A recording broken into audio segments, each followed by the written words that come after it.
A bolt of lightning illuminated the twisted metal and shattered glass. Elodie screamed, the sound swallowed by the deafening screech of tires and the shattering of her world. Blackness. Another flash. Cold rain stung her face, the metallic tang of blood filling her nostrils. She struggled to open her eyes, catching a horrifying glimpse of her parents. Their bodies still, faces contorted in pain. A whimper escaped her lips. A fragile sound, lost in the chaos. Rough hands pulling her, dragging her from the wreckage. The world spun. A kaleidoscope of pain and fear. Then, silence. The sterile smell of disinfectant replaced the metallic tang. Muffled voices, a woman's worried tone. The word concussion echoing in the vast emptiness. Then, a deep, booming voice, her uncle's promising to take care of the family, a promise that felt as cold and hollow as the hospital room. You focus on Elodie. We'll handle the funerals and keep an eye on the company. Raymond and Madeline are gone now. Gabriel, you must look after your sister. Elodie's heart hammered against her ribs, a frantic drumbeat of fear and confusion. She wanted to scream, to deny his words, but her body remained paralyzed, trapped in the limbo between sleep and wakefulness. Time wed. Elodie's eyes snapped open, the dark room coming into sharp focus. The memory of the nightmare flooded back, vivid and terrifying. Yet, with a new clarity she hadn't possessed before, Uncle Cyrus's words, the way he'd said them, the strange glint in his eyes. It all felt wrong. A seed of doubt had been planted, a suspicion that refused to be silenced. Elodie threw back the covers and grabbed her phone before it vibrated off the nightstand. She had been jolted awake by the sharp buzz of an unknown number. It was just past 4 a.m. The digital clock on her nightstand, mocking her futile attempt at sleep. With a sigh, she clicked on the text, already bracing herself for the familiar sight. As expected, the message contained a single image, Dashiell, fresh out of the shower, a towel precariously clinging to his sculpted physique. Water droplets glistened on his bronzed skin, tracing lazy paths down the defined lines of his back. A masterpiece of masculine allure. His silhouette exuded both strength and vulnerability. There was no text accompanying the image, but the message was clear. Dashiell, hers in name only, was flaunting his infidelity, a cruel game that had stretched for weeks. Elodie deleted the photo, the anger churning in her gut like a hungry beast. It was becoming increasingly difficult to ignore. This ever-present reminder of her husband's betrayal and the crumbling foundation of their marriage. The nightmares, once a nightly occurrence, had become less frequent, haunting her sleep only a couple of times a week. But the memory of that fateful car crash, the icy grip of fear, the crushing loss of her parents, these lingered, etched into the very fabric of her being. With renewed determination, Elodie jumped out of bed. Sleep was a luxury she couldn't afford, not with the confrontation looming ahead. The 5 cars parked in the garage, each a symbol of their opulent life, were of no use to her. Elodie didn't have the keys to any. A testament to her husband's careful control. Undeterred, she pulled on her clothes, the silence of the massive house amplifying the turmoil within her. It was a long walk to the edge of the gated community, the chilly morning air stinging her face. A solitary taxi, a beacon of hope in the pre-dawn darkness, finally appeared. The ride to the Sapphire Suites was a blur of conflicting emotions. Anger, hurt, and a steely resolve battled within her. Elodie knew what she had to do. The anonymous sender, a silent accomplice in her misery, had provided the final piece of the puzzle. They'd tipped her off about Dashiell's whereabouts, the luxurious presidential suite, a haven for his illicit trysts. Entering the opulent lobby, Elodie bypassed the bewildered receptionist, her eyes fixed on the bank of elevators. The private kitchen featured in one of the texts confirmed her suspicions. They were in the penthouse. With trembling fingers, she pressed the button, the gilded cage carrying her closer to the inevitable confrontation. The doors opened, revealing a plush hallway leading to a large double oak door. It was time. Elodie took a deep breath and knocked, the sound echoing in the quiet corridor. A moment of silence passed, broken only by the pounding of her heart. Finally, the door snicked open, revealing a surprised Dashiell. "Can't you see the do not disturb sign? We don't want." His initial frown quickly morphed into confusion at the sight of his wife. "What are you doing here?" he demanded. "Your girlfriend invited me," Elodie replied, her voice laced with icy calm. She tried to peer past him, but his broad frame blocked the view. A saccharine voice chimed in from within the room. "Elodie. Oh dear, we didn't mean for you to find out this way. It's just that." Elodie cut her short. "Oh please, Celine. Spare me the fake apologies. You wouldn't have sent me all those texts if you didn't want me to know." Dashiell shifted uncomfortably, his face a mask of annoyance. "What texts?" Elodie stepped past him, taking in the luxurious suite with a sardonic smile. The king-sized bed, the scattered rose petals, the lingering scent of sexthigh. It all painted a vivid picture of their betrayal. She looked up at Dashiell, her gaze unwavering. "I want a divorce." The words hung heavy in the air, shattering the fragile illusion of their marriage. Elodie felt a surge of relief, a sense of closure washing over her. Like a cleansing wave, the game was over. It was time to reclaim her life. Dashiell reacted to the unfamiliar situation as he always did. Shoulders back, arms folded, eyes narrowed as if trying to physically pull the truth out of the person he was staring down. But Elodie was unfazed. She stared right back. "I said I want a divorce." The scowl worked its way back into Dashiell's face. "We had a deal, which was voided the moment you decided to jump into the sack with Miss Patton here." "Celine, ever the picture of innocence," chimed in Elodie. "We were going to tell you but could never find the right time. You know how Miriam could react if she finds out. She has a weak heart. We don't want to." "Miriam is Dashiell's mother, not mine," Elodie said pleasantly. "And how she reacts to Dashiell's infidelity would be Dashiell's problem. Oh, and also yours now, but not mine.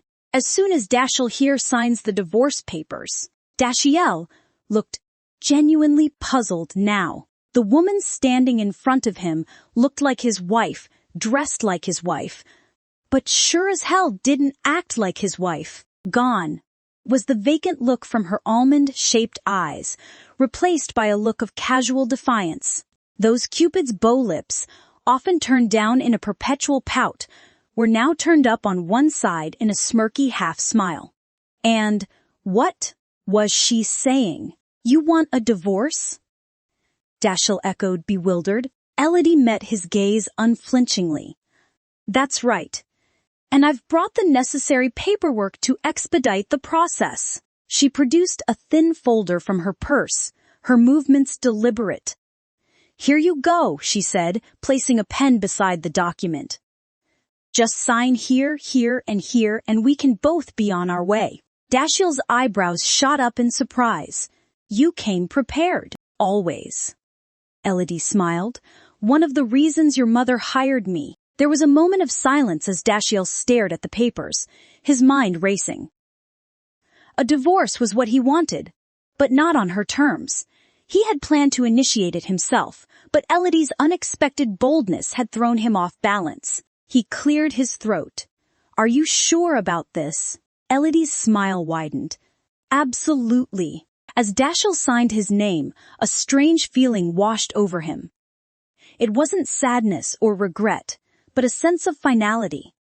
This chapter of his life was closing, and with it, the carefully constructed facade of his marriage. Elodie watched him like a hawk, her hand outstretched once he finished. "It's been ... interesting doing business with you, Mr. Kellen." Dashiell stared at the extended hand, his jaw clenched. "Since it's I who breached the terms, I'll offer compensation, as per our agreement. How does $1 million sound?" "No need," Elodie said, placing the signed papers in her purse. "Getting out of this marriage 2 years early is compensation enough. Enjoy the rest of your evening." With a final, sardonic bow, she turned and walked away, leaving her ex-husband and his childhood sweetheart to their amorous privacy. The sunrise found Elodie back at the mansion. She surveyed her room, the sterile opulence a stark reminder of the life she was leaving behind. This room had never felt like home, just a temporary shelter now. It was time to move on. She grabbed a suitcase, but then paused. There was nothing here that truly belonged to her. A smile curved her lips. This liberation was better than any material possession. Elodie left the room, her steps light and purposeful. She wrote a check, placed it on her nightstand, and let out a satisfied sigh. The bill's settled, she whispered to the empty room. At 5:58 a.m., as the first rays of sunlight kissed the horizon, Elodie walked out of Dashiell Kellen's house. Newly divorced and free, she walked back into her old life, leaving behind a past she never wanted and a future full of possibilities. Her only souvenir from the marriage was the expensive phone Dashiell had given her. Not so much a gift as a tether, something to keep her on a short leash so that she would be available to answer his demands 24/7. She made one last call before tossing it into a trash can. "Hey, it's me. I'm leaving Danning. Can you send someone to pick me up?" A taxi took her to the private terminal at Danning International Airport, where she boarded a sleek, shining G650 without a single piece of luggage. She sank into a plush seat, anticipation bubbling within her. One flight attendant offered her a glass of champagne, while another held out a phone. She took it. "The flight to Los Montecos will take slightly under an hour," a warm voice greeted her. "Welcome home, Elle." Sighed. T. Wed. Dashiell paced the opulent suite, a restless energy thrumming beneath his skin. He glanced at the doorway, where Elodie had stood just minutes ago, her departure leaving a void that felt strangely unsettling. He tried to focus on Celine, who sat perched on the edge of the coffee table, her eyes sparkling with a joy that didn't quite reach his. But even the warmth of her touch and the familiar scent of her perfume couldn't extinguish the strange disquiet that gnawed at him. He downed the remainder of his champagne, the cold liquid failing to numb the ache in his chest. It wasn't supposed to be like this. He had envisioned a sense of liberation, a soaring feeling of freedom now that the shackles of his marriage were broken. Instead, he felt a hollowness, a void that couldn't be filled by Celine's laughter or the luxurious surroundings. "Maybe it's for the best," Celine murmured. Dashiell forced a smile, but the words rang hollow in his ears. Was it truly for the best? Had he just let go of something more than a convenient arrangement, something that held a hidden depth he had never bothered to explore? The memory of Elodie's eyes, devoid of emotion yet filled with a quiet strength, flashed before him. The way she stood tall, a new confidence radiating from her, a stark contrast to the timid girl he thought he knew, and that final look, devoid of regret or anger, simply a calm acceptance of her decision. He had never seen that side of her before. It was as if the divorce had stripped away a layer, revealing a woman he had never known existed. A woman who stood on her own 2 feet, unafraid to walk away from the gilded cage he had inadvertently built around her. Dashiell shrugged off his bathrobe and grabbed his clothes. "Where are you going?" Celine's eyes widened. "Home." Dashiell stepped into the grand foyer, the silence echoing off the marble floor. The house felt strangely empty, devoid of the faint hum of Elodie's presence that had become a familiar background noise over the past year. He hesitated, a sense of unease creeping into his gut. Her room, usually meticulously tidy, was bare. Drawers gaped open, half-packed clothes strewn across the floor. A single suitcase lay abandoned by the bed, its emptiness a stark contrast to the overflowing wardrobe that usually occupied the space. He picked up the check lying on the nightstand, the seven-figure sum making his jaw drop. $1 million. Where had she gotten this kind of money? He remembered the day his mother, Miriam, had brought Elodie home. A quiet, unassuming girl with large, expressive eyes, she'd been hired as his private nurse after the car crash that had nearly shattered his life. Miriam had been desperate, willing to do anything to help her son recover. When the doctors had painted a bleak picture, Miriam, in her desperation, had offered Elodie a hefty sum of money to become his wife. Dashiell had overheard the conversation, shock and anger mixing with a bitter sense of defeat. He knew he could never attract Celine, the woman he truly loved, in his current state. He had agreed to the marriage, a hollow agreement fueled by despair and a misplaced sense of obligation. But from the moment Elodie stepped into his life, she became a ghost in his own home. She diligently performed her duties, administering his medications, assisting with physical therapy, all the while keeping a respectful distance. He couldn't deny that she was an excellent nurse, her gentle touch and unwavering dedication contributing significantly to his recovery. He recovered much faster than expected. 8 months after the accident, he ditched the wheelchair. The feeling of independence intoxicating. Then, like a beacon in the darkness, came the news that Celine was returning to Danning. Their rekindled romance painted his life with vibrant hues. He would meet Celine every chance he got, their stolen moments filled with laughter and a shared history. He knew it was time to end his charade with Elodie, to finally offer her a divorce and some form of compensation. But he hadn't anticipated her being the one to initiate the break. The audacity of it stung, a challenge to his fragile sense of control, and the money, who did she think she was to walk away from such a fortune?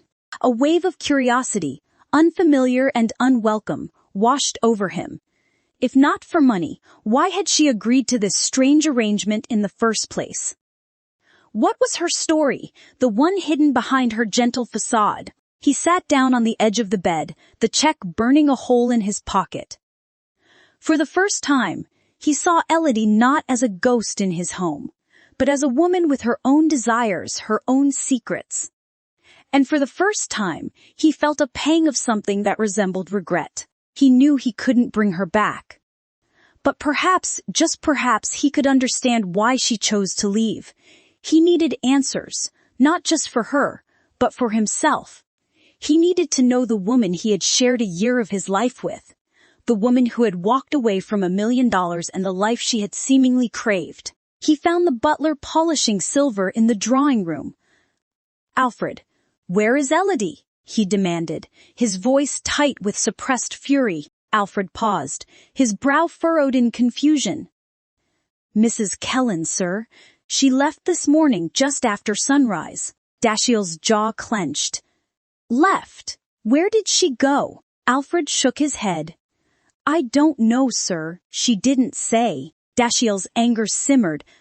"Call her phone," he barked. Alfred retrieved his phone from the pocket of his waistcoat and dialed the number. They both listened intently as it rang, the silence punctuated only by the anxious thumping of Dashiell's heart. Then, a voice answered. Not Elodie's voice, but a man's gruff and unfamiliar hello. Dashiell grabbed the phone from Alfred's hand. "Who is this?" he demanded. "This is John," the voice replied. "I found this phone in the trash this morning. Is it yours?" Dashiell's blood ran cold. The phone in his hand, the one he had given Elodie, the one that was supposed to tether her to him, was now in the possession of a stranger. While Dashiell wondered where on earth his ex-wife had disappeared off to, the Gulf Stream touched down on the sun-drenched tarmac 450 miles away, the whirring of the engines fading into a gentle hum. As the door opened, Elodie stepped out. The the warm Los Monticle air washing over her like a long-lost embrace. Her brother Gabriel was waiting, a wide smile splitting his face. He swept her into a hug, his warmth a welcome contrast to the sterile environment she had left behind. "Welcome home, little sis," he exclaimed, his eyes twinkling. "Done playing nurse?" Elodie chuckled, a hint of the old spark returning to her eyes. "I'm done with games, Gabe, done with hiding. It's time to get back to my life." Gabriel laughed again, the sound warm and inviting. He ushered her towards a sleek black limousine, its windows tinted to shield them from curious eyes. "First, a little checkup," he announced, slipping into the back seat beside her. Elodie rolled her eyes. "I thought we were going to a restaurant." "I'm starving." "We will after you've seen Doc Thorne." Elodie's smile faded. Gabriel's playful insistence masked a deeper concern. When Elodie was just 17, a car accident had shattered their world. She had sustained a severe head injury, drifting in and out of consciousness for a year, clinging to the edge of life. It was Gabriel, a rising neurosurgeon, who had refused to give up on her, pulling her back from the brink when all hope seemed lost. The recovery had been long and arduous, filled with grueling physical and psychological therapy. But Elodie had faced it all with a quiet determination, her resilience forged in the fires of her trauma. It was during those difficult days that she had developed a keen interest in medicine, learning from Gabriel and absorbing his knowledge like a sponge. When she finally expressed a desire to leave Los Monticle and find some solace on her own, it had pained Gabriel to let her go. Yet, he had respected her wishes, helping her obtain a professional nurse's license and setting her up with a comfortable life in Danning. Despite the miles separating them, Gabriel kept tabs on his sister. He knew about her unusual marriage, her role as a caretaker for a man who seemed undeserving of her quiet devotion. He had wanted to intervene, to protect her, but he knew better than to interfere in her grief. Everyone mourned in their own way. Now, a year later, with Elodie finally ready to return, Gabriel wanted to ensure her well-being. The luxurious limousine whisked them away to Sanctum, Gabriel's private hospital, a haven for the wealthy and the elite. Bathed in natural light and adorned with exquisite artwork, the hospital exuded an air of calm and exclusivity. Elodie hesitated. The sight of a hospital brought a rush of memories. The sterile white walls, the constant hum of machines, the years spent fighting for her life. Seeing her apprehension, Gabriel squeezed her hand. "Don't worry, Elle. This is just routine. I want to make sure you're fully recovered." Elodie nodded, taking a deep breath. She knew he was right. After all, it wasn't the hospital itself that held the pain, but the memories it evoked. They entered the spacious lobby, greeted by the hushed voices of nurses and the soft scent of disinfectant. Elodie felt a familiar wave of anxiety, but she pushed it down, focusing on the reassuring presence of her brother beside her. In the examination room, the familiar array of machines and equipment brought back a flood of emotions. She sat on the examination table, Gabriel's gentle touch a comforting anchor. With the assistance of Dr. Thorne, he ran a series of tests. His brow furrowed in concentration. "I know this isn't easy, Elle," he said finally, his voice soft. "But I need to be thorough." Elodie squeezed his hand. "I understand, Gabriel. Thank you." Hours passed as Elodie underwent a battery of tests, from blood work to neurological examinations. Each prick of the needle, each scan of the machine, was a reminder of the fragility of life, a constant echo of the past year. Finally, the last test was completed. Gabriel presented Elodie with a clean bill of health. Relief washed over him, his earlier tension easing. "You're good to go, sis," he declared, a genuine smile gracing his lips. Elodie smiled back, a feeling of peace settling within her. The years of fear, the uncertainty about her future, all seemed to melt away in that moment. She had survived. She was strong, and she was ready to start living again. "Thank you," she whispered, tears welling up in her eyes. "Thank you for everything, Gabriel." He pulled her into a hug, his warmth enveloping her. "You're welcome, little sis. But remember, you're not alone in this. I'm always here for you." Thy Conde. The air in Gabriel's opulent study hung thick with the scent of vintage leather, and after-dinner brandy. Elodie leaned back in the plush armchair, her stomach pleasantly full after the gourmet feast. Gabriel, his face relaxed in content, sat across from her, a glint of mischief in his eyes. "All right, Elle," he began, pulling a thick stack of papers from a hidden compartment in his mahogany desk. "I have something for you." Elodie's brows furrowed in curiosity.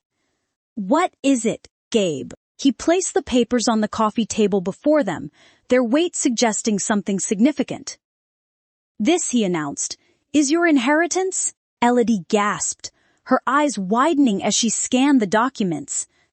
"Everything," she whispered, her voice trembling with disbelief. Gabriel nodded solemnly. "Everything our parents owned, including their stake in North Star Corporation." The magnitude of the gift hit her like a tidal wave. North Star, a behemoth with its tentacles reaching into every lucrative sector citing real estate, hospitality, fashion, finance, was now hers.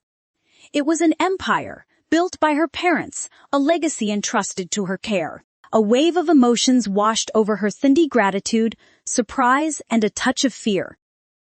She knew her brothers, Gabriel and Oliver, also had a share in the billion-dollar estate. For them to relinquish their claims and entrust everything to her was a testament to their love and unwavering support. "But why?" Elodie finally managed to ask, her voice barely above a whisper. "Gabriel, shouldn't you?" Gabriel cut her off with a gentle smile. "Elle, both Oliver and I have agreed on this. With our parents gone, it's our responsibility to look after you. We want to give you the most comfortable life possible." He chuckled softly. "Besides, you know I'm only interested in being a neurosurgeon, and Oliver's too restless to be tied down to one place. We just don't have your brains for running such a huge business." His words were filled with sincerity, and Elodie knew he meant them. Yet she couldn't help but feel a pang of guilt. Accepting such a massive responsibility felt overwhelming, and she wasn't sure if she was ready for the burden. Gabriel must have sensed her hesitation. He placed a reassuring hand on hers. "Take your time, Elle. You don't have to decide anything right now." Gabriel paused, a thoughtful look crossing his features. "Just know that your parents loved you dearly. They wanted you to have the best of everything, and they knew you would do great things." Elodie looked at the documents again, her heart heavy with emotion. This inheritance was more than just wealth. It was a symbol of her parents' love and trust. It was a challenge, an opportunity, a chance to build a future worthy of their sacrifice. Finally, with a deep breath, Elodie looked at her brother, her eyes filled with determination. "Thank you, Gabe. I accept your gift." Gabriel's smile widened, his eyes shining with pride. "That's my girl," he said, pulling her into a warm embrace. As they broke apart, a new resolve settled within Elodie. She would not let her parents down. She would honor their legacy by making North Star even greater, using its power to create a better future for herself and for others. However, a question lingered in her mind. "Gabe," she asked, "where's Oliver?" Gabriel shrugged, a playful smirk dancing on his lips. "Only Oliver knows the answer to that question." Tez.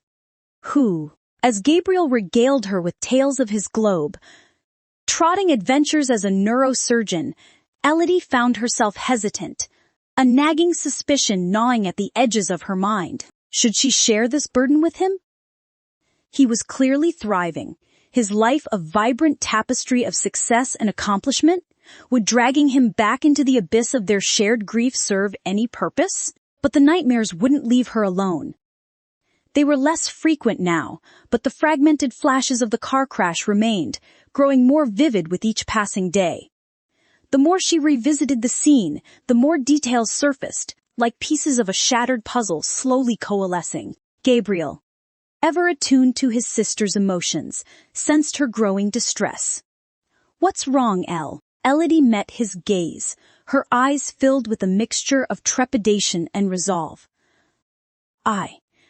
I've been having nightmares again, about the crash." Gabriel's brow furrowed.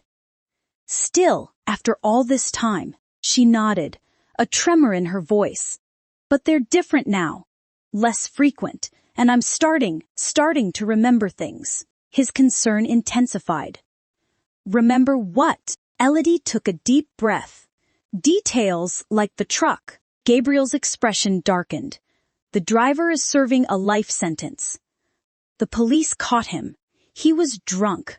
I was at the trial. Ellie, remember." "I know," she whispered, "but I can't shake the feeling that the truck was aiming for us. Not an accident. Before I passed out, I saw the driver's face. Just a glimpse, but..." Her voice trailed off. The memory too painful to articulate. "What did you see, Elle?" Gabriel urged, his voice gentle yet firm. Elodie closed her eyes, the image flashing behind her lids. He wasn't drunk. His eyes weren't bleary or confused. They were horrified, like he knew what he was doing. Gabriel's blood ran cold. This was new information, something that had the potential to blow up their lives. He could see the determination burning in Elodie's eyes. The need for answers no matter how painful. "What are you thinking?" he asked, his voice barely a whisper. "I don't know yet," Elodie admitted, her voice trembling. "But I need to find out. I need to speak to the driver, see if I can jog his memory, see if there's more to the story than we know." Gabriel looked at his sister, a wave of protectiveness washing over him. He knew how deeply the crash had scarred her, how it had haunted her dreams for years. Was he right to encourage her to reopen this Pandora's box? But then he saw the steely resolve in her eyes, a newfound strength he hadn't seen before. He knew she wouldn't rest until she had the answers she sought, no matter how painful they might be. "All right," he said, taking a deep breath. "I'll make some calls, see if we can arrange a visit." Elodie's lips curved into a faint smile, a flicker of gratitude in her eyes. "Thank you, Gabe. I know this is difficult for you too." He placed a hand on her shoulder, his touch warm and reassuring. "We face this together, Elle. Remember that." Elodie sat in the plush study, surrounded by the remnants of her parents' life, meticulously filed financial statements, legal documents, and a collection of antique jade figurines. She held a velvet box, its contents glinting in the soft light. It was the jade bracelet, a gift from her mother Madeline, designed for Elodie's 18th birthday, sunny birthday she never got to celebrate. Pushing aside the wave of grief, Elodie focused on the task at hand. Her inheritance, a gift of immense responsibility, lay before her. She had already mapped out her immediate steps, hiring a tutor, to catch up on her education, and taking control of her finances. But a closer examination of the documents revealed a disturbing truth. She no longer owned 100% of North Star, the jewel in her inheritance crown. Instead, she held only 44%. A swift conversation with Gabriel confirmed her suspicions. Their uncles, Cyrus and Sebastian Fontaine, had taken advantage of Gabriel's preoccupation with saving her life during that fateful year. Like vultures circling a dying carcass, they had chipped away at bits and pieces of the company, acquiring a combined 18% and installing themselves on the board of directors. Gabriel offered a sheepish apology, his eyes filled with regret. "I should have fought harder. I should have kept a closer eye on the company, but you know how those numbers make my head spin." Elodie smiled reassuringly. "Don't worry, Gabe. I'll handle it. I happen to like a challenge." The truth was, a challenge was exactly what she needed. There was no love lost between Elodie and her uncles. She vividly recalled their distant demeanor at family gatherings, their thinly veiled jealousy towards her father's success. In her eyes they were parasites, content to feast on the fruits of her parents' labor, while offering nothing in return. The time had come to reclaim what was rightfully hers. The thought of Cyrus and Sebastian basking in the glory they didn't earn fueled a fire within her. She wouldn't allow them to tarnish her parents' legacy. She would take back North Star, brick by brick, and ensure its future was as bright as its past. The heroine is currently facing a difficult situation and needs your support. Please leave your words of encouragement for her in the comments section. The boardroom vibrated with tension as Dashiell, a panther stalking its prey, scanned the executives. His words sliced through the air, sharp as a blade. "The report's a disaster," he growled. "Stagnant occupancy, plummeting satisfaction, and complaints filling the internet like a graveyard. We're bleeding money, drowning in mediocrity." Executives squirmed in their plush leather seats, accustomed to Dashiell's bluntness, but never unfazed. "This isn't a leisurely stroll." Dashiell's voice rose. "We're in a sprint, and our competitors are leaving us choking on dust. They offer personalized experiences, innovative services, and hospitality that makes us look like a dusty motel." Fear pulsed through the room. Dashiell wasn't criticizing, he was demolishing their complacency, brick by brick. "We need a revolution," he thundered, his eyes blazing. "We shed this mediocrity and become the pioneers of hospitality." The executives exchanged uneasy glances. The young Mr. Kellen was undeniably more ambitious than his father, a key factor in his rise to CEO. Yet, right now, some were questioning that decision. Just then, Dashiell's assistant broke the tense silence, his voice a hushed whisper against the hum of air conditioning. "Mrs. Kellen is here, sir." A flicker of surprise, then amusement, danced in Dashiell's eyes. "Mrs. Kellen, huh?" he drawled. "So the little sparrow has flown back to the nest, has she?" His smug smirk deepened, the thought of Elodie crawling back to him, begging for forgiveness, igniting a spark of perverse pleasure in his chest. He would make her wait, let her stew in the regret of her decision to divorce him. After all, a little suffering never hurt anyone. Did it? Dashiell sent away his executives with a dismissive wave of his hand. He sauntered into the CEO's private bathroom, his heart humming with anticipation. Facing the mirror, he straightened his tie, ensuring every fold was perfect. His fingers grazed his jawline, detecting the faintest hint of stubble. "T, he muttered, the great Dashiell Kellen, caught neglecting his grooming routine. But even that minor imperfection couldn't dampen his mood. He was Dashiell Kellen, the epitome of success and charisma. A little bit of stubble only added a touch of rugged charm, wouldn't you say? He emerged from the bathroom, his steps deliberate and measured. He pictured Elodie fidgeting nervously in the room, her face pale with regret. He would be merciful, of course. Perhaps a generous check would ease her pain, or maybe even a recommendation for a new job. After all, a man of his stature couldn't leave his ex-wife completely destitute. Could he? His lips curled into a smirk as he reached his office. The anticipation of watching Elodie crumble before him, fueling his every step. That smug grin melted faster than a dropped ice cream cone on a hot summer day when his assistant announced, "It's Mrs. Miriam Kellen, sir." Dashiell's heart did a little flip-flop. Miriam, his mother, a whirlwind of floral scarves and unsolicited advice, was the last person he needed to see after the messy business with Elodie. He envisioned a barrage of questions, tearful recriminations, and enough guilt-tripping to fuel a small nation. Before he could brace himself, Miriam sashayed out of his office, looking like a 50-year-old who discovered the secret to eternal youth. She wrapped him in a hug that could rival a boa constrictor's squeeze. "Darling," she exclaimed, her voice as bubbly as a glass of champagne. I just got the most fascinating book for Elle, The Art of Unlocking Your Inner Goddess. Where is she? Miriam's smile faltered slightly as Dashiell's face remained impassive. Actually, Mother, he started, choosing his words carefully. We've reached a fork in the road. Miriam's eyes widened like cartoon saucers. A fork, she echoed.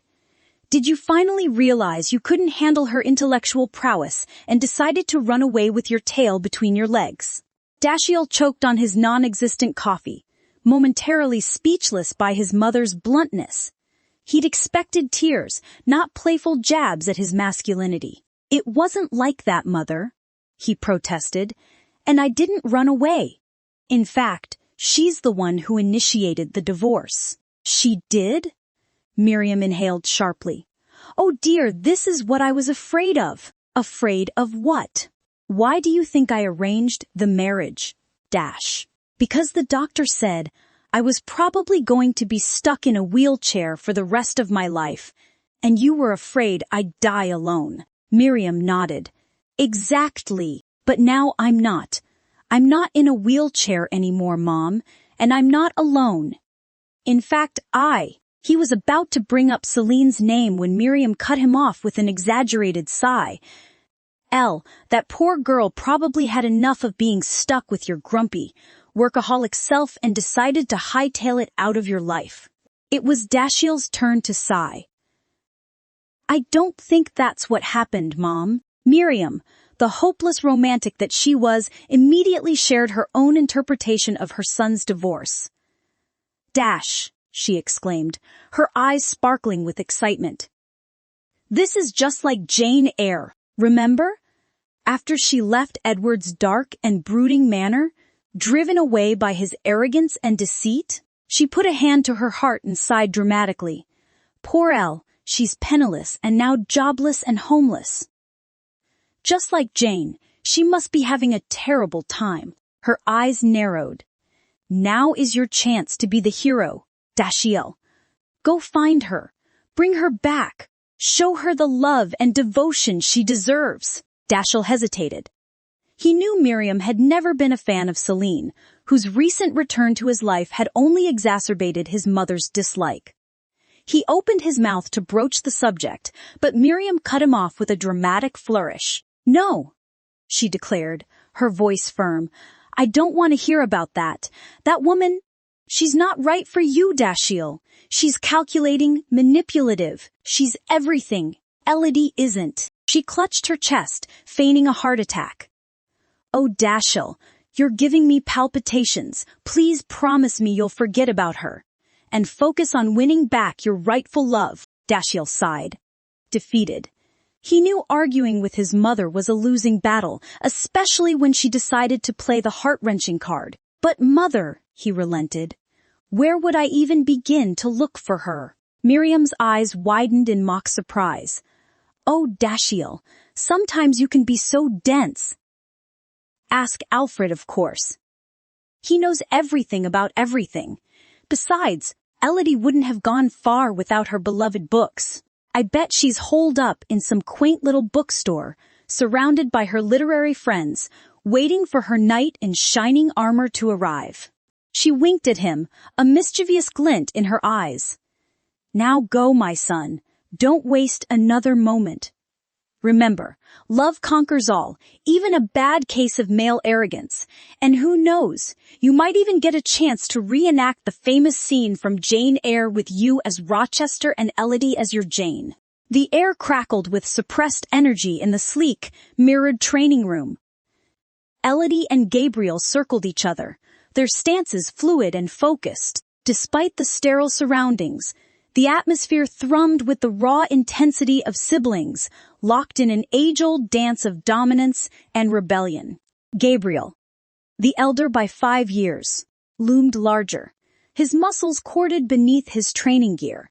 He moved with a panther's grace, each strike aimed to overpower and subdue.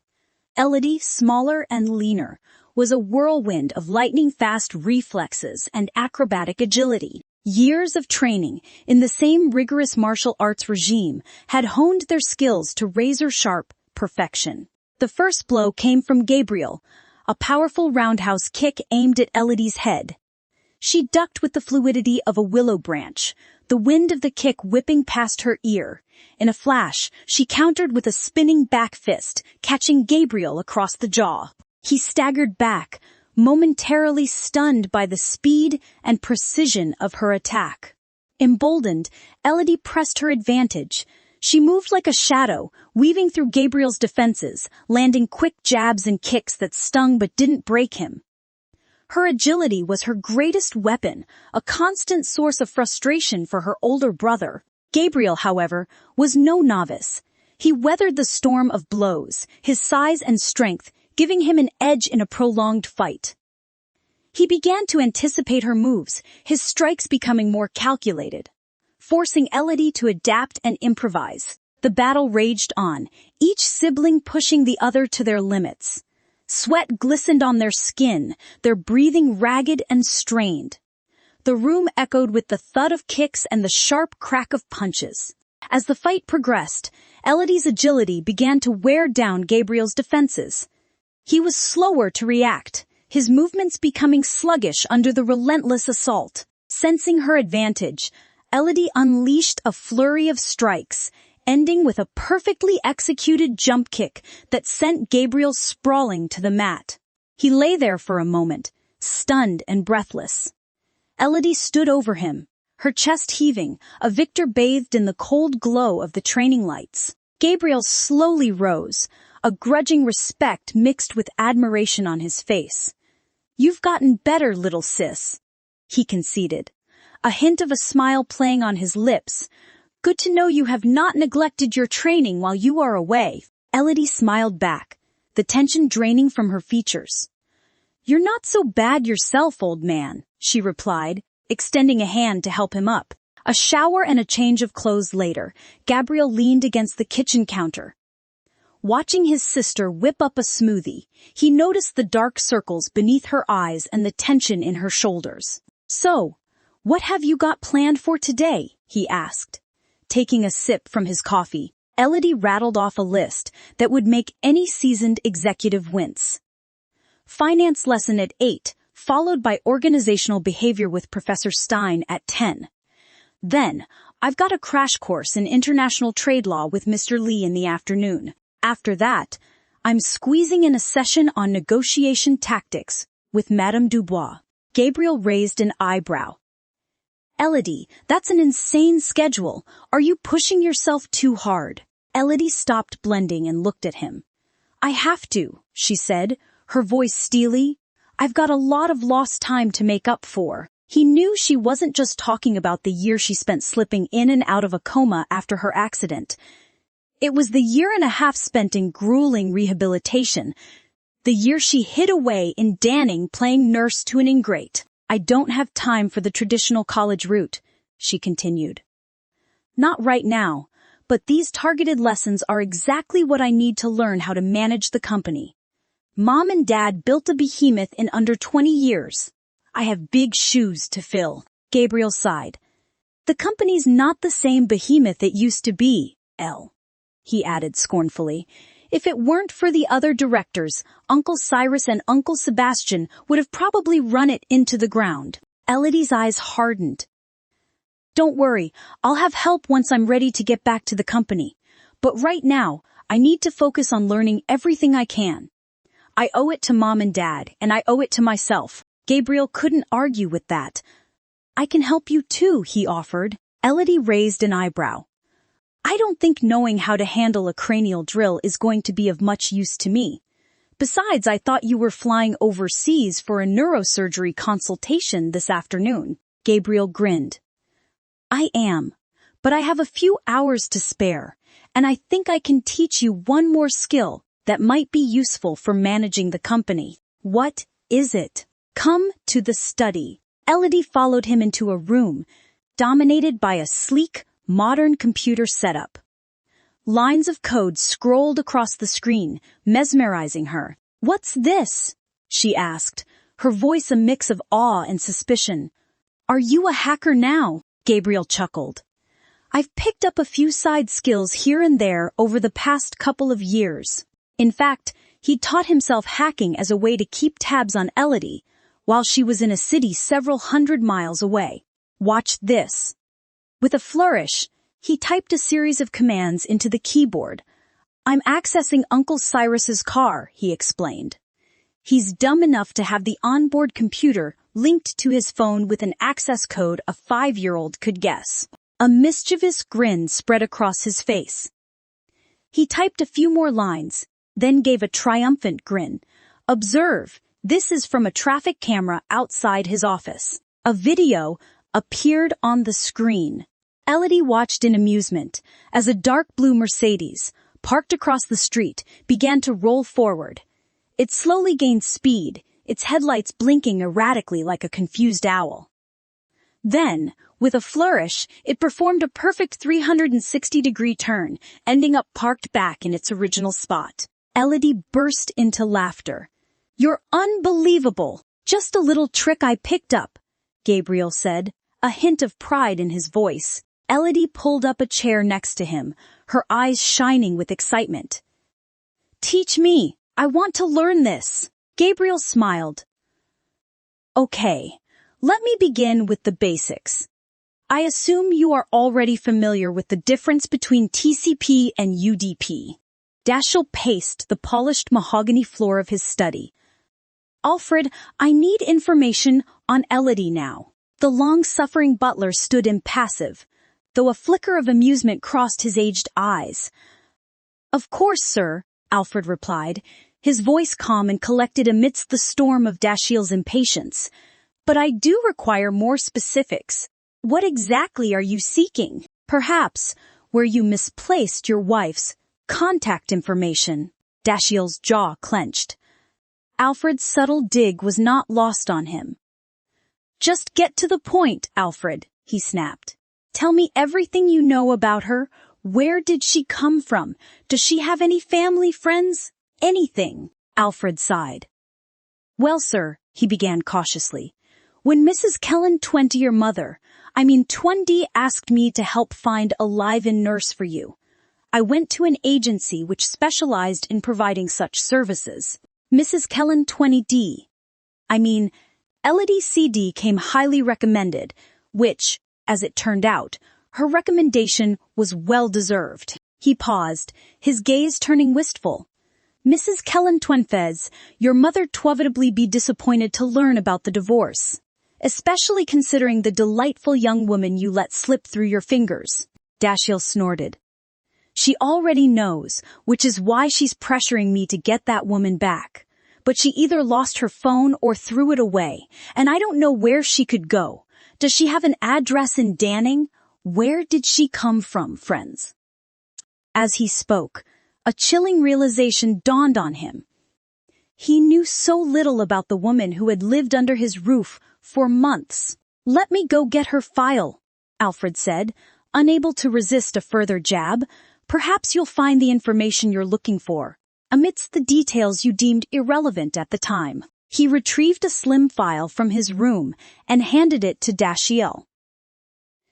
It contained Elodie's qualifications as a nurse, a phone number, and an email address. Dashiell tried the phone number, but the response was immediate and disheartening. The number you have dialed is no longer in service. His face darkened. He snatched the file and tried the email address himself, typing a curt message asking Elodie to call him. It bounced right back. The message delivery failure like a slap in the face. Exasperation bubbled within him. The woman seemed to have vanished into thin air, leaving him with nothing but a handful of useless information and a growing sense of frustration. Alfred, he said, his voice strained. I need you to talk to that agency which recommended Elodie.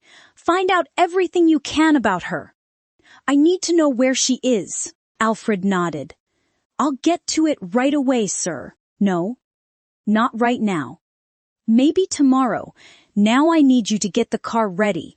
I have a date. Alfred's lips twitched.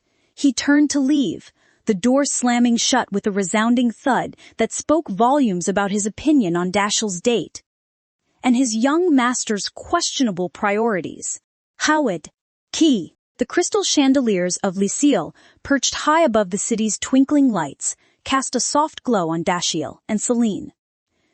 The air hummed with gentle chatter and the sweet melodies of a live pianist.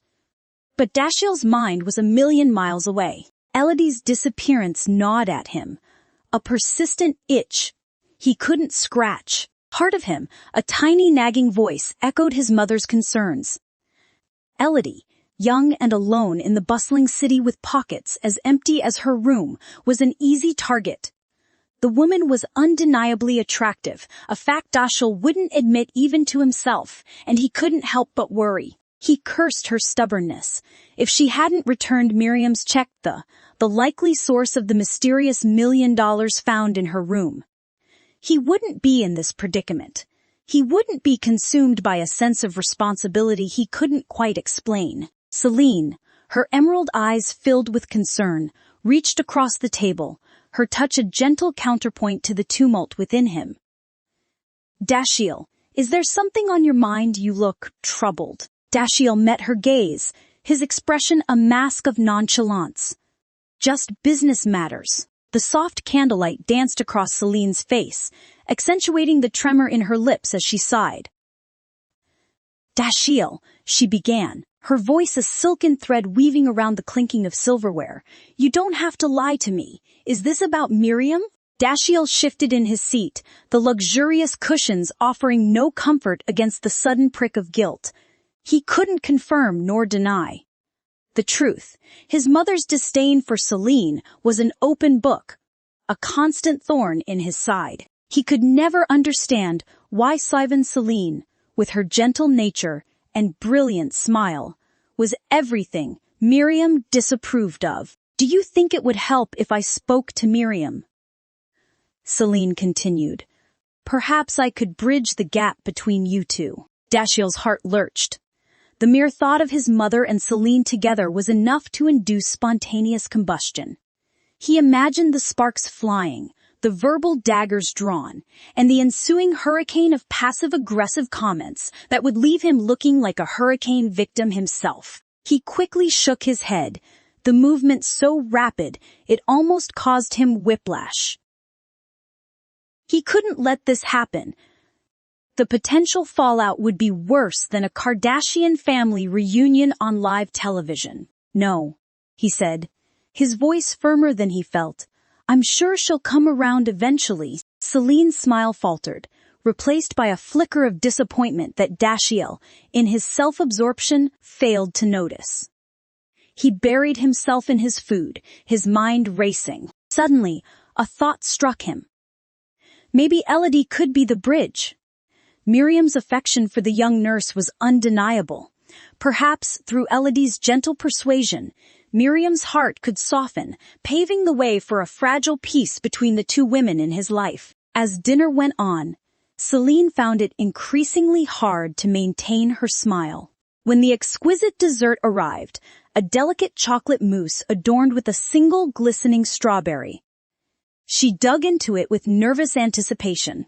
But when she dissected it with a fork, all she came up with was chocolate and cream, no diamond ring, nestled within. Her face fell. Each bite she took seemed to chip away at a carefully constructed illusion.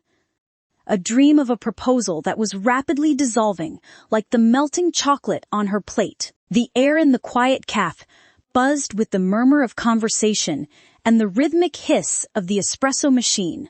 Elodie sat across from North Star's COO, Michael Coltrane. Michael, in his mid-40s, exuded an aura of quiet authority. His sharp features were softened by kind eyes and a neatly trimmed beard, while his well-tailored suit spoke of success without being flashy. Miss Kellen, he began, his voice smooth and professional.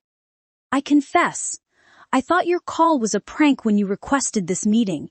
Everyone believed you had left the country after the tragedy. Elodie met his gaze unflinchingly. I needed time to anyway. I'm ready now. I'm ready to come back and take my place at North Star. Before this meeting, Elodie had meticulously studied North Star's personnel. She knew that many of the recent hires were friends and relatives of her uncles, Cyrus and Sebastian. These individuals, she reasoned, would never truly support her cause. Her choice of Michael was deliberate. He had been a close confidant of both her parents during their reign at North Star. Her father, the former CEO, and her mother, the former chairwoman, had often sung praises about Michael's intelligence and unwavering loyalty. The fact that he remained with the company for 4 years after their deaths spoke volumes about his character. Michael listened intently, his face a mask of thoughtful contemplation. "I understand your desire to carry on the legacy your parents built," he finally said. "But are you prepared for what lies ahead? Do you have a plan, a strategy in place?" Elodie smiled. "I do, and I believe with your help we can reclaim what rightfully belongs to me." She tapped on her tablet and turned the screen towards Michael. "I hold a 44% stake in North Star, inherited from my parents. There should have been more. Unfortunately, some of those shares have found their way into other hands." Michael raised an eyebrow. "Do you need me to give you a breakdown of the current ownership structure?"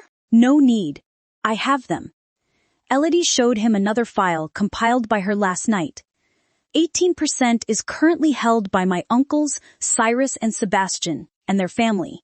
An additional 12% is scattered amongst their friends and associates. The remaining shares are held by a combination of independent investors and small shareholders. Michael steepled his fingers, a frown creasing his brow. 44% is significant, Miss Kellen, but it's not enough for a majority vote. The board of directors is currently stacked with individuals loyal to your uncles, making your return quite challenging. I understand the situation. That's why I need your help. Tell me more about the current CEO, Mr. Michael sighed, his disdain for the man evident in his voice. Reginald Tierney, or Reggie the Wrecker, as his staff prefer to call him, is nothing more than a puppet for Cyrus and Sebastian. He lacks the vision and leadership necessary to truly steer North Star forward. Elodie leaned back, her eyes narrowed.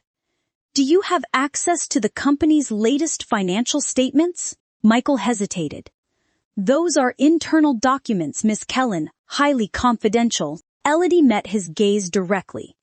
As a shareholder, I have the right to access such information. It's crucial for me to understand the company's financial health before I can formulate any concrete plans. Michael studied her for a moment, his apprehension slowly giving way to a grudging respect. Very well, he said finally. I'll have someone prepare a comprehensive report for you. It will be delivered to you soon. A flicker of satisfaction crossed Elodie's face. Michael then launched into a detailed overview of North Star's current state, his voice filled with a mixture of frustration and resignation. It's a dire situation, Miss Kellen. All 4 divisions, real estate, hospitality, fashion, and finance, are hemorrhaging money due to Cyrus and Sebastian's mismanagement. He shook his head, a wry smile playing on his lips. Those 2 wouldn't know a balance sheet from a grocery list. Cyrus, at least, tries to understand the business, but Sebastian, well, he's just a puppet, dancing to the tune of whichever boss he happens to be listening to at the moment. That would be either his big brother Cyrus or his wife. Elodie listened intently, her eyes hardening with each piece of information. Don't worry, Michael, she said confidently. Their days are numbered. I'll need you to help me set up a meeting with the minority shareholders who aren't affiliated with Cyrus and Sebastian. You're planning to buy out their shares. Yes, and I have a way to buy out the shares from my uncles as well. A flicker of unease crossed Michael's face, momentarily erasing his usual calm demeanor. But Miss Kellen, he stammered, your uncles wouldn't agree to sell their shares so easily. Elodie's smile widened, a touch of steel creeping into her voice. Oh, they will, she assured him. After all, they have a penchant for making unfortunate investments. And I just happen to know of one such investment that's about to go south in a spectacular fashion. Michael's eyes darted away, a brief flash of disquiet betraying his outward composure. He quickly cleared his throat, forcing a smile. "I'm sure you have everything under control, Miss Kellen. I'll do my best to assist you with the meetings in any other way I can." I'll be. Michael acted fast. Hours after their morning meeting, Elodie heard a knock at the door. She was alone in the house. Gabriel had left for his neurosurgery consult. Through the peephole, she saw a young man, early 30s, with a friendly smile and an air of nervous anticipation. He introduced himself as Christopher Young, Michael Coltrane's executive assistant, and explained his purpose, to deliver North Star's financial statements. Elodie opened the door and took in his appearance. Despite his boyish charm and slightly shy demeanor, there was a quiet competence in his eyes and a meticulous neatness in his attire that hinted at keen attention to detail, characteristics undoubtedly essential for the Kuo's right-hand man. "Please, come in," she invited. "Would you like some coffee?" Christopher readily agreed to the invitation, his shyness gradually melting away as they chatted. "You can call me Chris, Miss Kellen." He spoke with genuine curiosity about Elodie. His voice hushed as he asked, "Is it true what they say about your return to North Star?" Elodie met his gaze, finding no need for secrecy. "Yes," she confirmed. "I'm coming back as CEO and chairwoman." Christopher's eyes widened. "You look so young," he blurted out, instantly blushing at his own audacity. A small smile played on Elodie's lips. "You mean inexperienced?" He stammered an apology, flustered by his lack of tact. "It's fine," Elodie reassured him. She knew she would be met with skepticism and doubt when she took the helm. Age and experience would be used as weapons against her, but she was ready. She saw in Christopher's unassuming demeanor a potential ally. "How long have you been with North Star?" 5 years. "Then, you knew my parents," Elodie said, a flicker of sadness crossing her eyes. He nodded. "Only from afar. I was just a clerk back then and didn't really get the chance to speak with them. But they seemed very kind, both Mr. and Mrs. Fontaine." Elodie felt a warmth spread through her, talking to someone who had memories of her parents. Even brief ones brought a sense of comfort. "How about this?" she proposed, an idea forming in her mind. "Once I become CEO, would you be interested in working for me?" Christopher hesitated, his gaze darting towards the financial statements he held. "But Mr. Coltrane, I'll talk to him," she said. "That is, of course, if you're interested." He took a deep breath. "I would be," he finally admitted, "but I need some time to think it through." "Of course, take all the time you need. Just know that I'm determined to take North Star to new heights. And with me, you'll have plenty of opportunities to be involved in big projects." Christopher hesitated briefly again, then with a steely resolve in his eyes he said, "I'm in." "I don't want." The receptionist's eyes widened as Celine sauntered into the lobby of Kellen Hospitality Group. "Hello," she chirped. "I'm Celine Dashiell's girlfriend. Is he available?" The receptionist, taken aback by the sudden declaration, stammered for a moment. I'll check." A minute later, Celine was ushered into Dashiell's office. He looked up from his work, a smile breaking out on his face. "What a surprise! What brings you here?" Celine beamed, her smile stretching impossibly wide. "I thought you might be getting hungry," she announced, unveiling a veritable feast from a large decorative basket. Inside, nestled in a bed of colorful napkins, were several Tupperware containers filled with an assortment of dishes, heart-shaped cookies, intricately decorated cupcakes, and a small, steaming casserole. Dashiell was impressed. "You didn't have to do all this." "Nonsense." Celine dismissed his gratitude with a wave of her hand. "I love cooking for you. It's the least I can do for my hard-working boyfriend." As Dashiell picked up a cupcake, Celine perched on the edge of his desk, a casual smile playing on her lips. "Guess what? My friend just got engaged." Dashiell paused mid-bite. That's fantastic. Congratulations to them. Right. Celine gushed. They're planning a wedding in 2 months. It'll be so fun to celebrate their love. A beat of silence fell between them. Dashiell forced another bite of the cupcake down his throat, the sugary sweetness coating his tongue like thick syrup. He winced slightly at the intensity of the flavor, his taste buds already yearning for something savory to counteract the cloying sweetness. Would you like to come with me to the wedding? Celine asked, her voice as sweet as the cupcake. Dashiell met her gaze, his mind racing. I'm not sure, he managed. I have quite a bit on my plate at work right now, and Celine quickly cut him off, her smile never faltering. No worries at all. I completely understand. It's just ... It would be nice to share this occasion with someone special, you know? She cast him a playful wink, her tone hinting at something more than just a casual invitation. It's all happening so fast, her voice was laced with a touch of envy. 2 months. Can you believe it?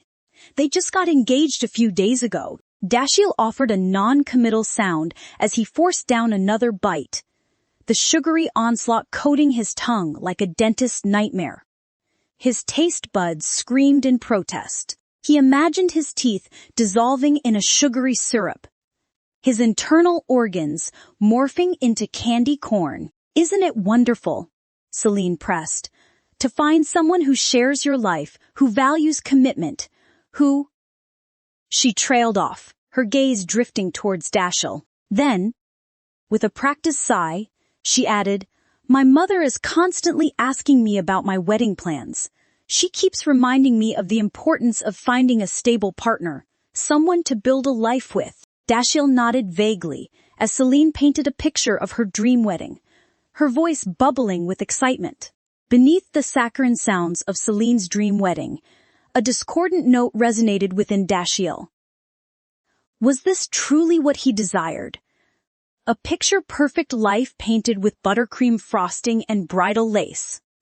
The doubt gnawed at him. As Celine's words faded into the background, a different image rose in his mind, vivid and raw. Elodie's face, an unflappable mask of calm, materialized before him. He saw himself, pale and sweat-drenched, grasping the parallel bars, his knuckles white with exertion. The pain in his legs was a searing inferno.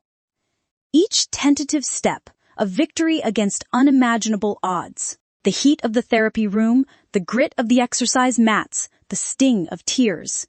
All these came rushing back.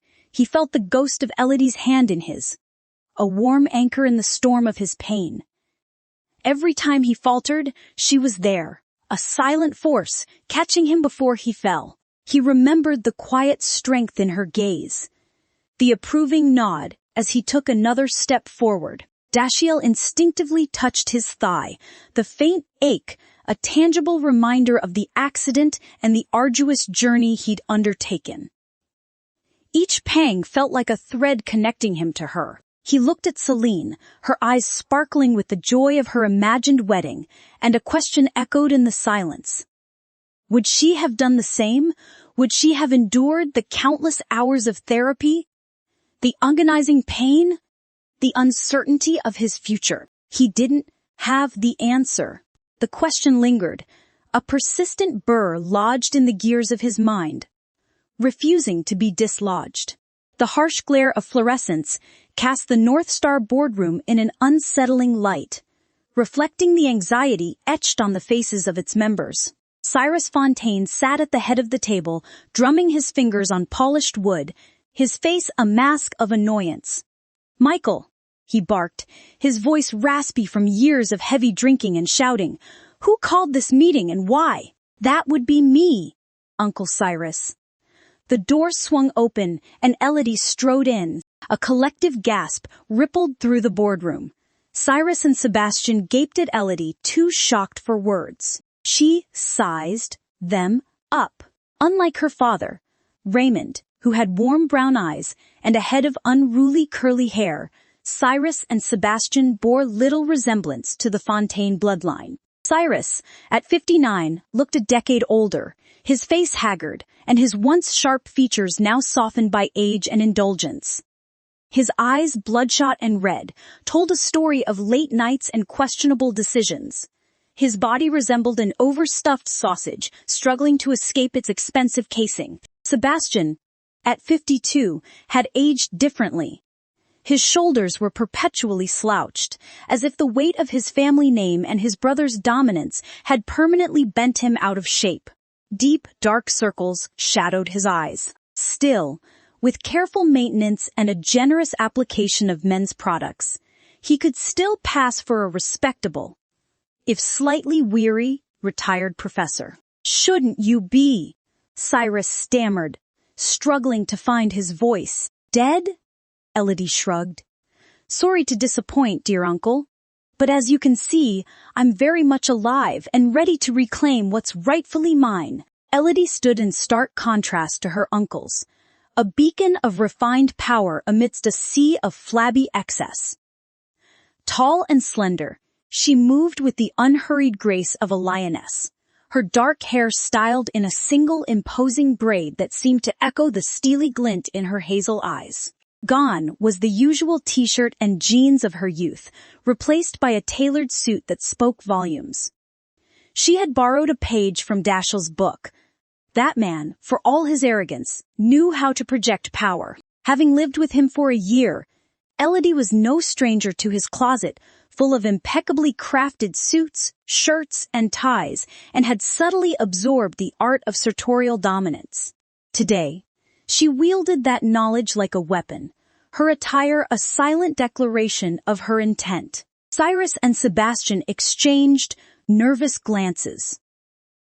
Elodie's arrival, a resurrected ghost from their past, almost sent them tumbling from their plush chairs like felled trees. Cyrus's eyes bulged like a goldfish out of water, while Sebastian's jaw dropped so low it could have housed a bowling ball. Elodie watched them, a flicker of disappointment crossing her face. While she wouldn't have wished them dead, she had secretly hoped for a heart attack or two, just to savor the moment. Alas, their hearts, hardened by years of greed and avarice, were far too resilient. "Let's cut to the chase," she said, her voice ringing clear and strong. "This is a hostile takeover." A murmur rippled through the room. No one was surprised. Really, the news of Elodie Fontaine's return and subsequent shareholding spree had swept through North Star like wildfire. She had moved with the swiftness and stealth of a jaguar, acquiring shares from willing sellers, many of whom were weary of the company's decline under Cyrus's leadership. Even Cyrus and Sebastian's cronies had quietly cashed in their chips. The writing was on the wall. North Star was sinking fast, and Cyrus, with his erratic decisions and insatiable greed, was the captain steering it towards the rocks. Cyrus and Sebastian, too, had thrown in the towel. Days ago they had been forced to sell a significant portion of their own shares to salvage another failing investment. "I know some of you may not be thrilled with my methods," Elodie acknowledged, "but desperate times call for desperate measures." With a decisive snap of her fingers, she presented a motion to the board. "I, Elodie Meyeril Fontaine, majority shareholder of North Star Corporation, propose the immediate dismissal of Cyrus Fontaine as chairman of the board and the removal of Sebastian Fontaine as non-executive director." The motion, backed by the sheer weight of Elodie's 84% ownership, was met with a deafening silence. No one dared to oppose her. "This is outrageous," Cyrus roared. "I won't be treated like this. This company is mine." He launched into a tirade, spewing accusations and insults, his words falling on deaf ears. Elodie watched him with a mixture of pity and contempt. With a curt nod to Michael, Elodie summoned her bodyguards. 12 burly figures, clad in black suits and armed with batons, materialized at the door. Elodie admitted to herself that it was a bit of an overkill, hiring 12 bodyguards, but then She did inherit a love for a dramatic flair from her mother. Besides, today, it served a purpose. Gentlemen. She gestured towards Cyrus and Sebastian. I regret to inform you that your services are no longer required. Please leave the building. Cyrus, his face a beetroot red, puffed up like a defiant blowfish. No, he bellowed, I demand a revote. He attempted to rise from his chair, arms flailing, but his bluster was quickly extinguished by the arrival of the bodyguards. They moved with the swiftness of trained assassins, flanking Cyrus and gently, but firmly, leading him towards the door. His protests were a pathetic sight. Elodie imagined a beached whale struggling against the receding tide, futilely gasping for air against the inevitable.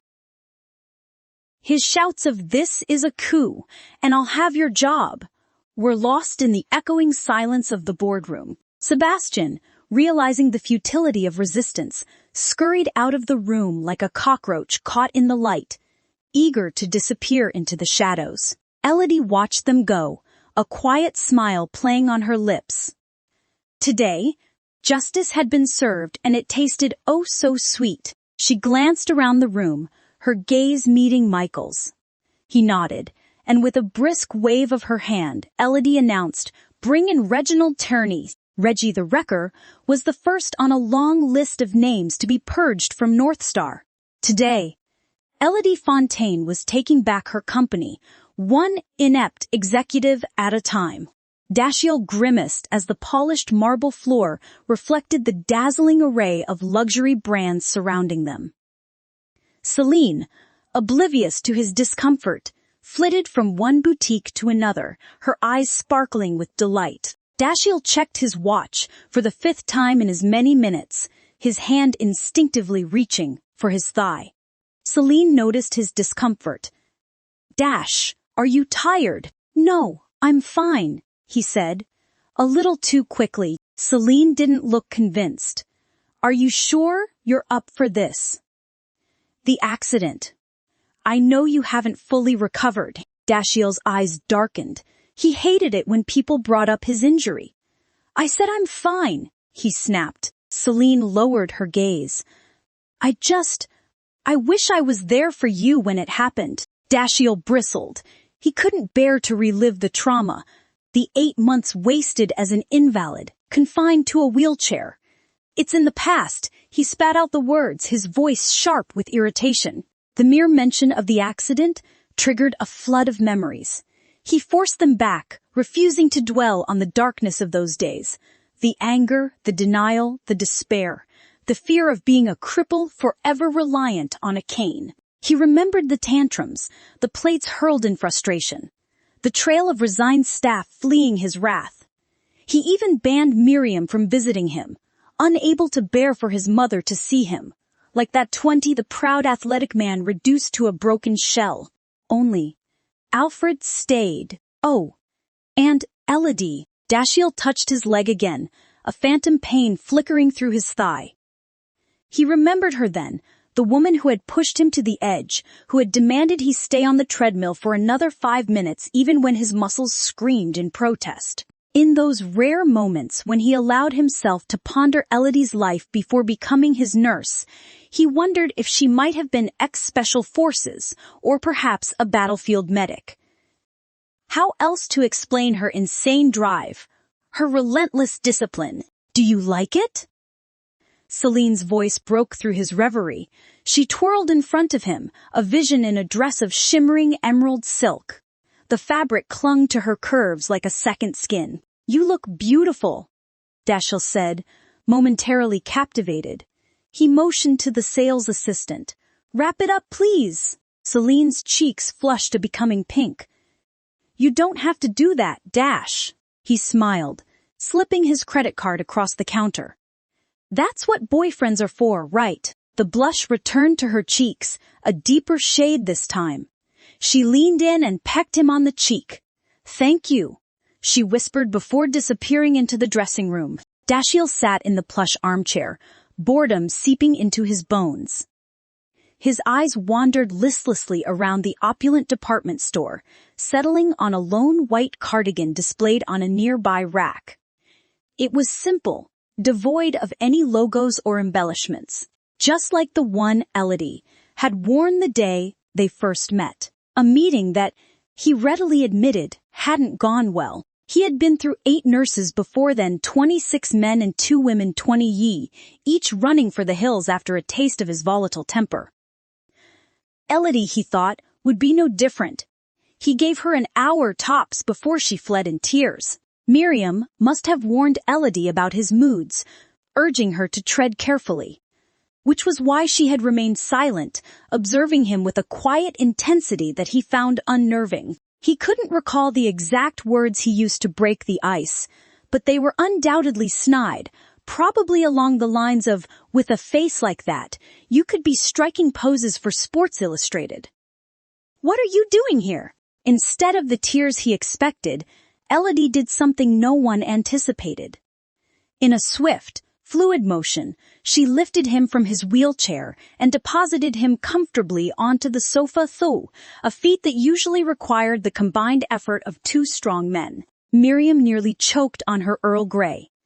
She hired Elodie on the spot. Dashiell put up a token fight, then gave in. If a nurse he must have, this featherweight enigma seemed preferable to the string of tearful waifs he'd endured. But his initial amusement quickly turned to indignation at bath time. His ego, as fragile as a china doll, couldn't handle being handled. He fought like a toddler, but even his Hulk-like strength couldn't match Elodie's surprising power. It took Alfred and a soaking wet carpet to end the epic battle. Though he'd never admit it, Dashiell secretly enjoyed their dynamic. Elodie's quiet presence was like a soothing balm to his explosive personality. She was a ninja, flitting around the house unseen and unheard, rarely speaking. Yet, in the therapy room, she transformed.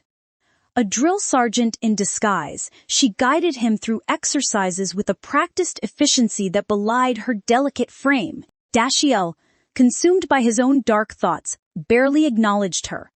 He worked from home, his computer screen a barrier between him and the world. He suspected, with a hint of irritation, that she preferred it that way as well, even sending his workout schedule via email when he was literally in the next room. Her unobtrusiveness suited him. Another reason he'd readily agreed to Miriam's arranged marriage proposal. Elodie's boot camp, like routine, worked wonders, bringing him back to health in record time. He even considered keeping her on, maybe offering her a job in his company. But like a ghost, she vanished. Even Alfred, resourceful as a MacGyver, had been unable to locate her. Her address was a dead end, a rental apartment now occupied by strangers. As the days dragged on, Dashiell found himself obsessively scanning the crimes section of the Danning Daily, a morbid dread gnawing at him. The fear of seeing her face plastered across the page, beneath the chilling headline, "Young woman brutally murdered," haunted his every waking moment. He sighed, frustration rolling off him like waves. He'd been avoiding Miriam's calls, unable to face her without answers. Elodie's disappearance, like a missing piece in his perfectly ordered life, bothered him more than he cared to admit. Celine emerged from the dressing room, the fabric of the dress swirling around her like liquid gold. "What do you think? You look absolutely stunning," Dashiell said. She was about to say something when he abruptly asked, "If we were to break up, where would you go?" Celine, shocked, stammered, "Are you breaking up with me?" No, he said quickly. "It's just a hypothetical question." He walked over to the cashier and pulled out his credit card, eager to escape the awkwardness. Celine watched him, a hint of worry in her eyes. She had been back in his life for 3 months now. 3 months of whirlwind romance, filled with lavish dinners, expensive gifts, and passionate nights. Yet, despite the outward show of affection, a question gnawed at her heart. Why hadn't he proposed? The oak door of the CEO's office slammed shut, echoing through the opulent space.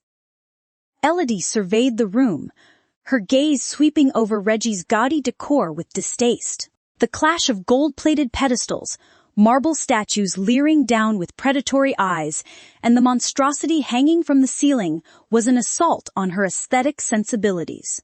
"Mental note," she muttered. "Hire an interior designer ASAP." But the gaudy decor was a mere distraction compared to the inferno she had inherited. North Star, once a titan of the industry, was now a sinking ship. Cyrus's vanity project. The hospitality division was hemorrhaging money faster than a Hilton heiress could spend it. The other divisions weren't much better, riddled with inefficiencies and drowning in the wake of Cyrus and Reggie's short-sighted decisions. Despite her crash course in finance and management, Elodie felt like a lone warrior facing an army of trolls. Fortunately, she wasn't alone. Michael, the CFO with a memory sharper than a Bitcoin investor, and Christopher, her newly promoted executive assistant, were her trusted lieutenants. As Elodie delved into the murky depths of North Star's real estate division, a memory surfaced. It was from the months she'd spent observing Dashiell, watching him dissect companies, like a surgeon. The endless meetings, all online, the intense strategy sessions, the reports analyzed with laser-sharp focus. By watching him, she had learned how to identify the dead branches within an organization, to chop them off without a second thought, and to forge a clear path forward. Dashiell's words echoed in her mind. Cut the fat, pick a direction, and stick to it like glue. Inspired, Elodie knew her first move had to be bold. The perfect target was real estate, Cyrus's playground of vanity and short-term gains. A successful project with high returns would be her ticket to earning the respect and trust of North Star's jaded employees. Minutes later, a wave of annoyance washed over Elodie as the commotion outside her office door reached a crescendo. Christopher entered, his face a mask of neutrality. "Another one of the axed employees, Elodie," he began, then hesitated. "But it's Vivienne Fontaine, Cyrus Fontaine's daughter." The name hit Elodie like a bad reality television show. Vivienne, her cousin, the living embodiment of nepotism masquerading as a corporate executive. The same Vivienne who, despite possessing the qualifications of a lukewarm cup of chamomile tea, had managed to snag the VP of Operations position, thanks to Uncle Cyrus pulling strings. But Vivienne wasn't just another disgruntled ex-employee. This was personal. 3 years ago, a group of thugs had attempted to jump Elodie in a dark alley, but they'd underestimated her combat skills. The attack had been thwarted. Thanks to some loose lips in the interrogation room, Elodie knew who had ordered the hit. None other than Vivienne, her own damn cousin. Back then, Elodie had planned to leave Los Monticle, unsure when or if she'd ever come back. Which was why she hadn't pursued the matter. But things had changed, and now Vivienne had unwittingly walked into a lion's den. "Send her to conference room 2, Chris," Elodie said, her voice dropping to a temperature that would make the abominable snowman shiver. Elodie took her sweet time, meticulously tying up loose ends and letting Vivienne stew in her own entitled rage. When she finally graced the room with her presence, she surveyed Vivienne with a cool detachment. Vivienne, a 26-year-old whirlwind of contradictions, pleasant features marred by a hateful expression and makeup caked on like a bad Photoshop job, shot to her feet the moment Elodie entered. "What the hell is this, Elodie? Why was I fired?" she screeched, her voice a shrill echo of Paris Hilton having a bad hair day. "Excuse me, honey," Elodie drawled, a slow smile playing on her lips. "No hugs, no tears at seeing your long-lost cousin back from the dead," Vivienne faltered, her anger momentarily derailed. "Look, I'm glad you're back in Los Monticle, but that doesn't mean you can do this to me, to your own family. We used to be buds, right? Remember all those sleepovers and gossiping sessions?" Elodie snorted, the memory of their friendship a bitter aftertaste in her mouth. "Yeah, you mainly hung out with me because you wanted to borrow my designer clothes and, permanently borrow a necklace or two. There was a time, back in their naive younger days when Elodie had turned a blind eye to Vivienne's sticky fingers. The trinkets weren't worth the fight, and Elodie felt a pang of pity for Vivienne, neglected by a father who only valued sons and abandoned by a mother long ago. In Elodie's house, a haven of love and acceptance, Vivienne had sought solace, but the girl who once sought refuge was gone. In her place stood a woman blinded by entitlement, a pawn in Cyrus's twisted game. Pity was a luxury Elodie could no longer afford. She held up a folder. "You want to know why you're fired? Where do I even begin?" A smirk played on her lips. "I've been reviewing your HR file, Vivienne, and let's just say, it's not exactly an inspiring read." Vivienne's mask of confidence faltered, replaced by a flicker of defensiveness. "What do you mean?" She stammered, her voice tight. "I've worked hard for this company. I've put in the hours." Elodie chuckled, a dry, humorless sound. "Oh, I'm sure you have. But let's talk about some of your mistakes, shall we?" With a flourish, she extracted a document from the folder. "For starters, there was that time you accidentally deleted the entire customer database." Vivienne's cheeks flushed crimson. "That was just a mistake," she mumbled, "and Yon could have done it." "Really? Because it seems like a pretty big mistake for someone in your position. And then there was the time you ordered $50,000 worth of unnecessary equipment without proper authorization. I thought it was necessary for the company." Elodie shook her head, her smile fading. "Necessary? Really? Or was it just a way for you to pad your own pockets?" Vivienne, sensing the tide turning against her, moved closer, attempting to confront Elodie. "It's not what you think." As Vivienne neared, her necklace caught the light. It was an intricate silver chain with a delicate pendant, but it was the small, elegant letter M etched into the metal that truly caught Elodie's attention. Elodie's stomach clenched. This was the same necklace, the same signature M pendant that her mother always wore. Fury surged through her veins, hot and thick. In a swift movement, Elodie snatched the necklace from Vivienne's neck, the force almost throwing Vivienne off balance. Vivienne yelped in pain, clutching her throat. "What the hell are you doing?" she cried. Elodie's eyes blazed with rage.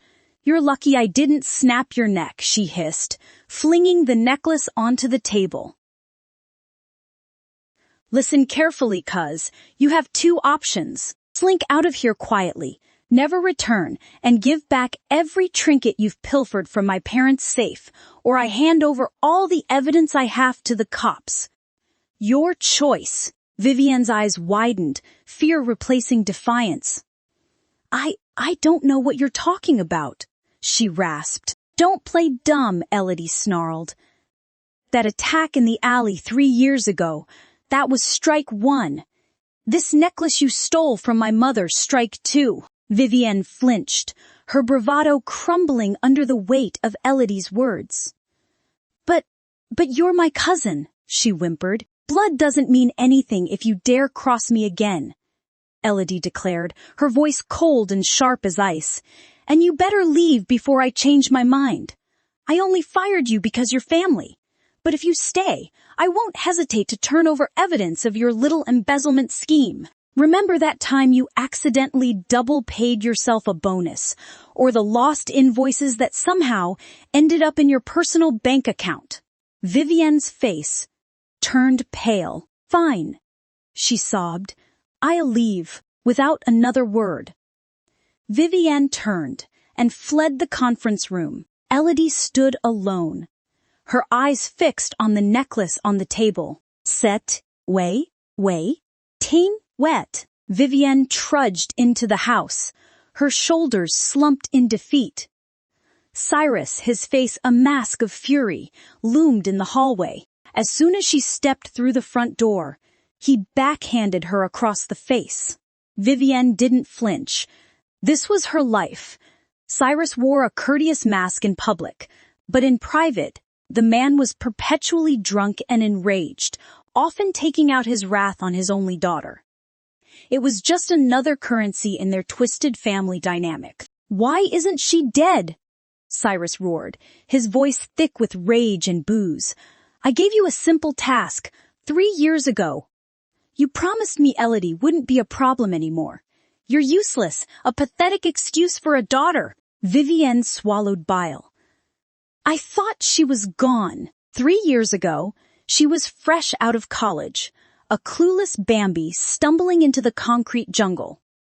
Her biggest crime to date was probably borrowing her roommate's Bianca CD without asking who actually buys CDs anymore. Then, her father Cyrus dropped a bomb on her that would make even Michael Corleone blush.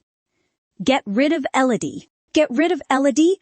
Who the hell did he think she was? Hit girl from Kick-Ass. She wouldn't even know how to find a hitman on the dark web, let alone afford one. But Cyrus, fueled by an unhealthy dose of Scarface-esque ambition, wouldn't take no for an answer. Desperate and terrified, Vivienne ventured into the grimy underbelly of Los Monticle. She'd driven around dark alleys and abandoned car parks for days before finally finding a group of thugs who looked like they'd happily audition for a Quentin Tarantino movie. They promised to handle Elodie discreetly, for a price. Vivienne, blinded by her desperation, believed them. She paid them and waited for news, which never came. The goons vanished like smoke in the wind, leaving behind a fear that gnawed at her insides, like a bad case of food poisoning. She lived in constant fear, waiting for Elodie's vengeful return, her nerves on edge like a Britney Spears song on fast forward. But then, silence. Days turned into weeks, weeks into months, and the fear began to subside. A fragile hope bloomed in her chest.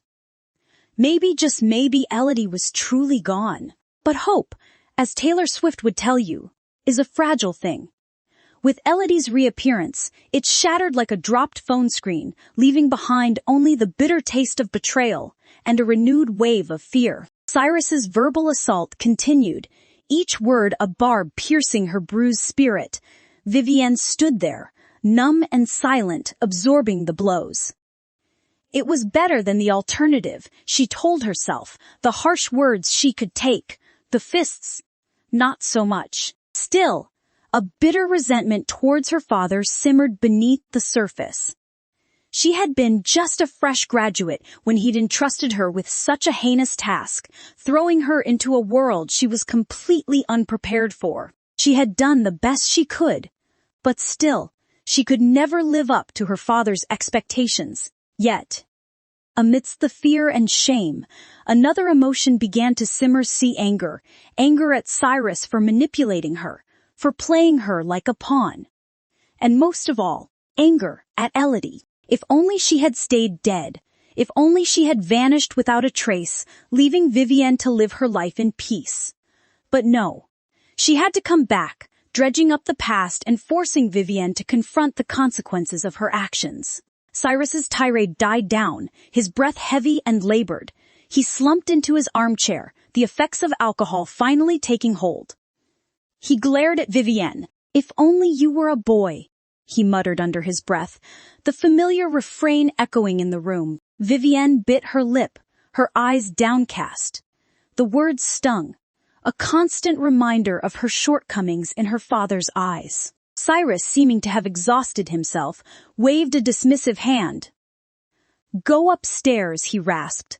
"Put some concealer on that mark on your face and pick out a nice dress."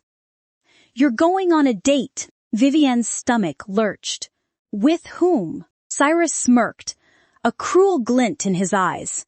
"I've picked out a nice man," he said. "With deep pockets. Do whatever it takes to win his heart over, and you might just get yourself married into one of the richest families in Los Monticle." Vivienne opened her mouth to protest, but her words were cut short by Cyrus's roar. "Do what I tell you," he bellowed, his voice shaking the walls.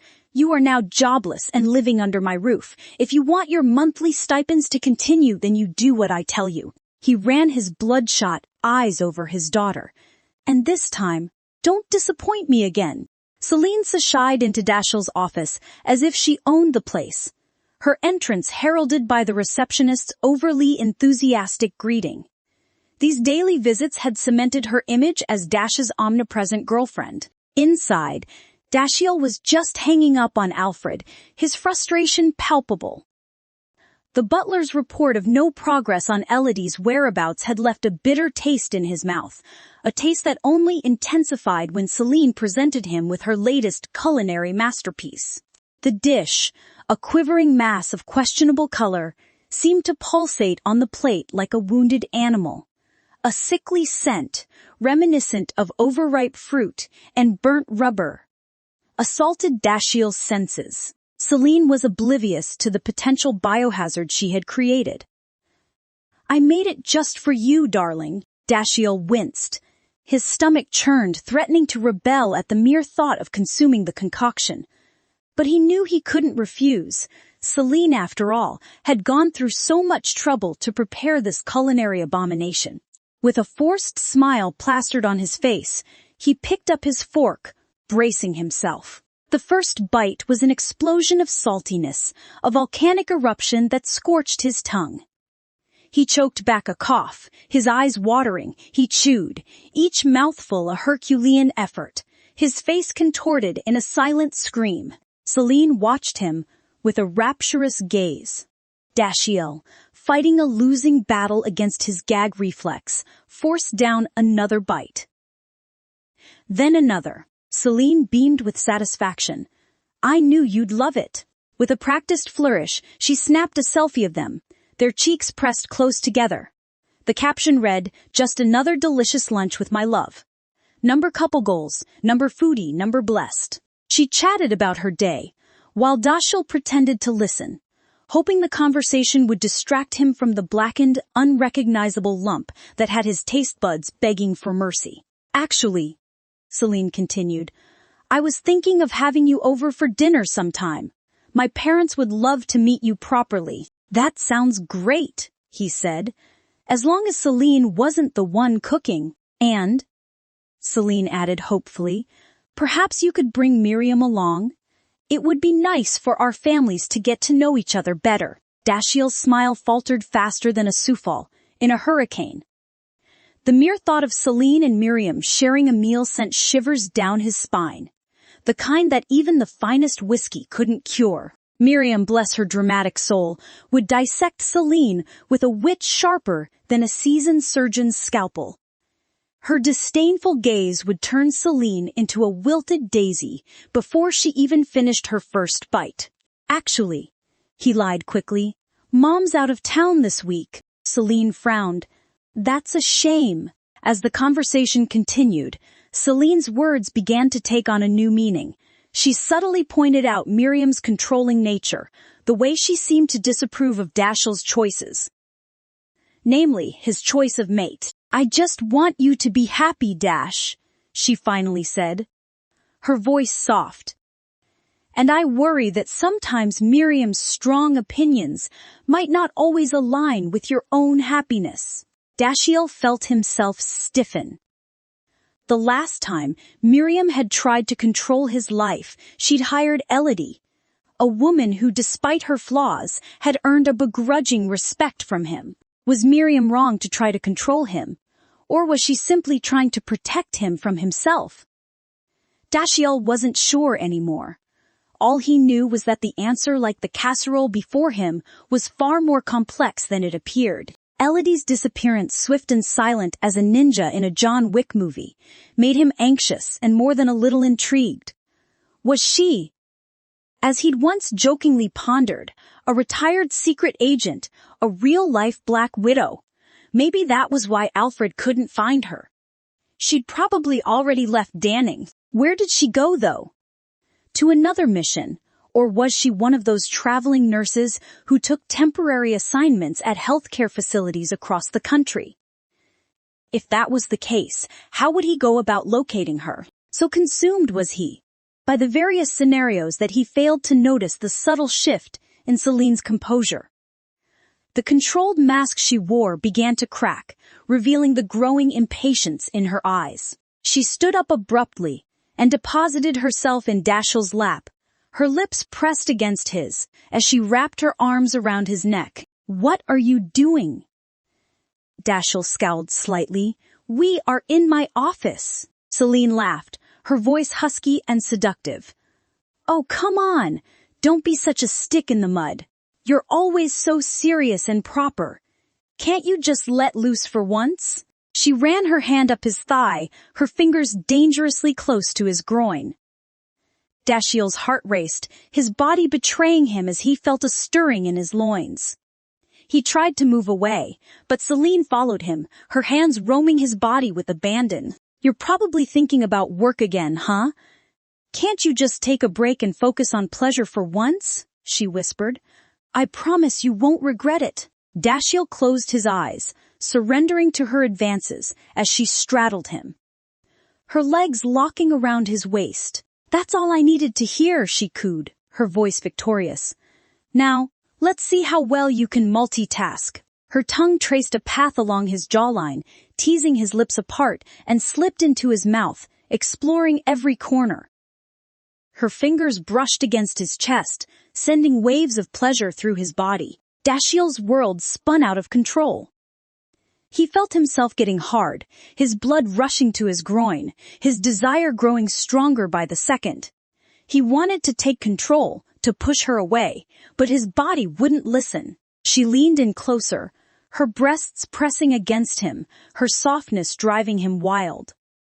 He could feel her heat, her arousal. He reached out, his hand cupping her ass, pulling her closer. Celine leaned in, about to undo his belt. Just then, a sharp rap on the door shattered the moment. A nervous-looking assistant poked his head through the crack. Mr. Kellen," the assistant cleared his throat. "Your strategy meeting starts in 15 minutes. Dashiell disentangled himself from Celine's embrace, unsure if he was annoyed or relieved at the interruption. "Noted," he said, then turned to Celine. "I'm sorry, but I probably won't make it to dinner tonight." "It's fine," she said, her voice surprisingly steady. "I understand. Work always comes first." She stood up, her heels clicking against the polished floor as she walked towards the door. Dash watched her go, his eyes tracing the elegant curve of her back.